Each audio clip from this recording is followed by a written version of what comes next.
So என்ன பார்க்க போகிறோம்னா இந்த மாதிரி இந்தியன் பைக் ரேஸ் கேமில் F1 போட்டிங்கன்னா இந்த மாதிரி நடக்குமா. நெக்ஸ்ட்டு நான் இந்த மைண்ட் கிராஃப்ட்டுக்குள்ளே எப்படி போகிறதுன்ட்டு அதில் ஒரு வாய்ஸ் போட்டிருப்பேன். அதுலேயும் பாருங்கள் 10 போட்டிங்கன்னா மாடு வரும், 6 போட்டிங்கன்னா யானையே வந்துடுமா. பாருங்கள் வீடியோவை நீங்களே பாருங்கள், இது உண்மை தான். ஸோ பை இப்போ 6 போட்டிங்கன்னா யானை வரும், பார்த்துட்டே இருங்க. இப்போ நம்ம இந்த உலகத்து மைண்ட் கிராஃப்ட் தானே இந்த உலகம்.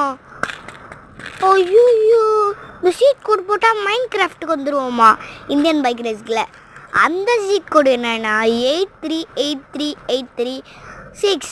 இந்த நம்பர் போட்டிங்கன்னா கன்ஃபார்ம் வரும். இந்த வீடியோ பிடிச்சிருந்தா மறக்காம லைக் அண்ட் சப்ஸ்கிரைப் பண்ணுறேங்க. பாய்.